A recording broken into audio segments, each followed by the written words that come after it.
नमस्कार मित्रांनो, मी आहे संदीप आघाव आणि आज आपण कशा पद्धतीने इंजेक्ट करतो, काय मारतो त्याची थोडी माहिती सांगणार आहे। त्याच्यामुळे शेवटपर्यंत व्हिडिओ बघा। तर आपण आज जंटा आणि ॲमिकेशन मारतोय, तर कशा पद्धतीने तुम्हाला दाखवतो। तर अशा पद्धतीने हे जंटा आहे, हे टायलोसिन आहे आणि हे ॲमिकेशन।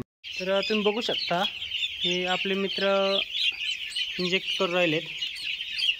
तर आपण जंटा आणि ॲमिकेशन मारले 0.2 ने, म्हणजे 0.2 ने आपण इंजेक्शन मारतोय।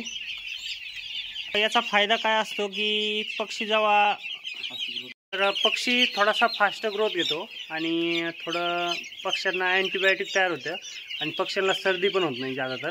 तर आपण हे 18-20 दिवसापर्यंत काम करतो, 18-20 दिवसापर्यंत, पण तिथून पुढे आपण परत एकदा इंजेक्शन देत असतो।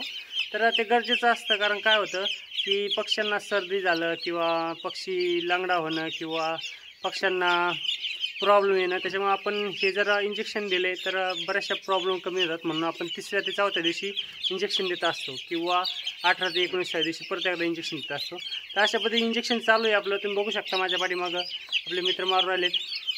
तर तुम्ही बघू शकता त्या बाटलीमध्ये आपण मेडिसिन घेतले आणि इंजेक्शन 0.2 ने मारतोय। तर जवळजवळ पक्षी पूर्ण मारून झाला आहे आपला।